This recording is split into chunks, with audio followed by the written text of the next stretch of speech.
you. My name is Zac Owens. I'm the CEO of Zakotech. Again, you probably noticed the last 3 videos. Basically, I've been recording this all the same night, but I don't anticipate. I gave a deadline that I was going to try to do 1 video a week. So I'm just trying to get a few out there, because I thought it was so important. But basically, again, so I don't forget, to help me spread the content is if you don't mind liking, subscribing. That will, of course, it helps with people being able to see my content and videos and stuff like that. The more this content is good. Also, if you don't probably see, like, well, why don't I speak up a little first off? That's a few other things I'm trying to do. It's like this low budget. I haven't really had the professionalism to get it all up to right par and everything just yet. Plus, since I do work 7 days a week, typically I don't get home till probably about midnight or 1 o'clock in the morning. My family's asleep in the other back part of the room. I wanted to kind of do it here because, well, better lighting, and it's basically right here is right now. I might plan to set something up in my office, but right now I think this is probably adequate for the moment. But in any case, well, I had to come to some of the things I've been trying to think of. It's a little bit backdated, a little bit, but I was looking for a couple of little things. I was like everybody used to quote, it's like now I think more and more people are getting more seeing how serious this is. And basically, I was looking at the numbers where people was like, no, it's not any worse than the flu. And basically, just now, granted, it depends on how many people you test. And if you only test 2 people, and nobody dies, you're not really testing anything, But or test 2 people, and one of the people die, then that's 50%. So you take this to the range. So if you could. So when I was looking at initially, I was trying to do apples to apples to try to get a comparison, because like people like Sean Hannity, I listen to all these people where they weren't trying to downplay it, but they were trying to keep people from getting fearful. So they were trying to say, well, the flu kills more people than this does. Well, and that's true so far, and hopefully there is nothing, but I just did this apples to apples as best I could. So I took some data. You Google it, 2018. There was 42. Now, granted, I Googled this a couple weeks ago, but I think it was like 42 million people got the flu, and out of that, 62,000 or something like that. When you do the ratio.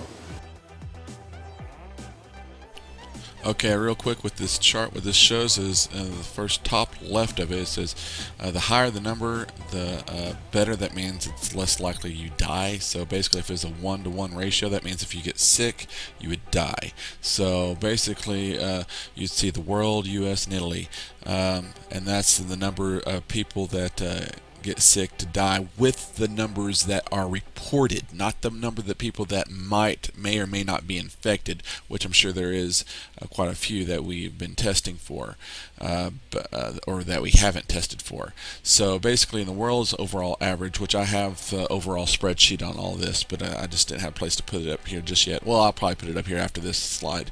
But the world has, for every of what's reported, and this is a few days ago, I think. I can't remember when I got this, but anyways, with some of the data that was out here.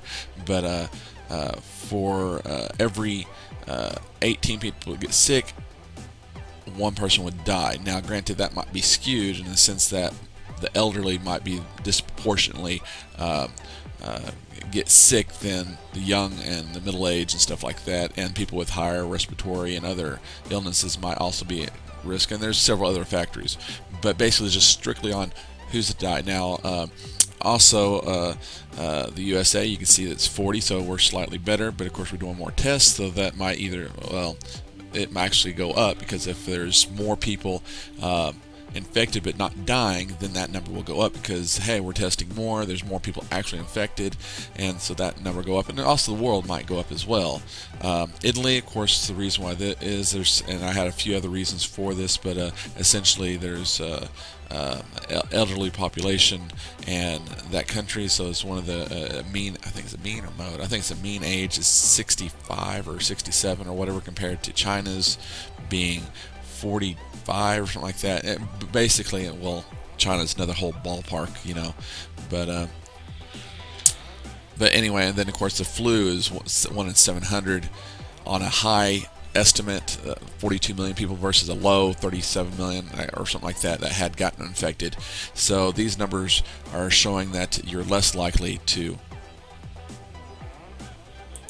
die if you get the flu compared to this current virus. Now again, it could drop a lot lower because if all these numbers are like lagging behind the real world. So once this thing gets through and does its course through the season and everything, then we're going to start like, okay, the numbers of people dying just about drop off, and then we'll start saying, okay, this is basically where it ended, and then we'll have like say, oh, it was 4%, but then it dropped down to 3, 2, 1, then it was less than 1%, or it was like 0.1, so it wasn't as bad as a flu, but it infected a lot of people, or but we won't really know that until we get between more data and stuff. But this is the data that we have, and this is the analytics that I put forth, and I could show you that with this other chart from the data that I have as well.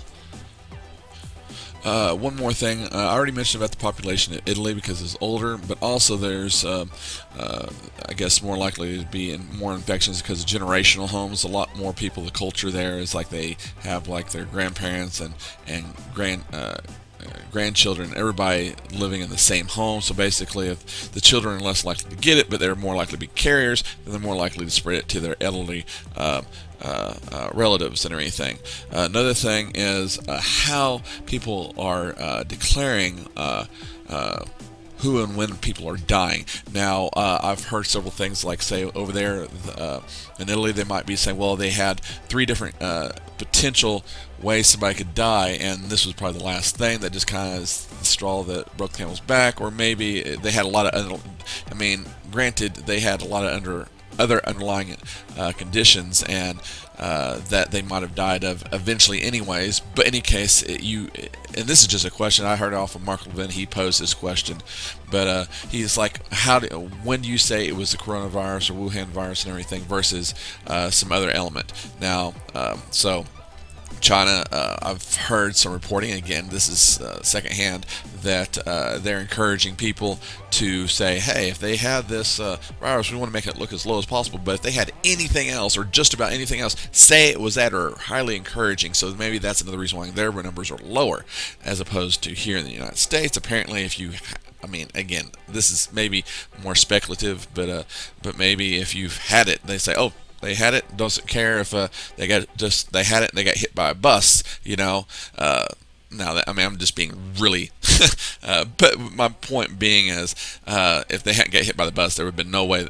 Say in this hypothetical scenario, there would have been no way they would have died from the coronavirus. But it was that bus that definitely killed them in that respect. If that was oh doggone it, he died. Oh, it must have been the Wuhan coronavirus. So this is a question. It's like, how do you know? And again, this is what Mark Levin posed. How do you truly know if the virus was the actual underlying condition, like say they were able to cure every other ailment they had previously, cancer, what have you, and they were able to get over that, versus if they were going to die from one of those anyways. And if they were, how do they, so it's like you kind of look at both and all those different criteria and analytics.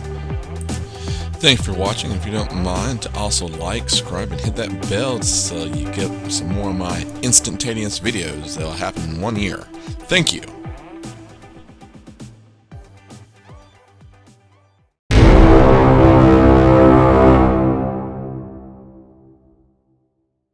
Zakotech.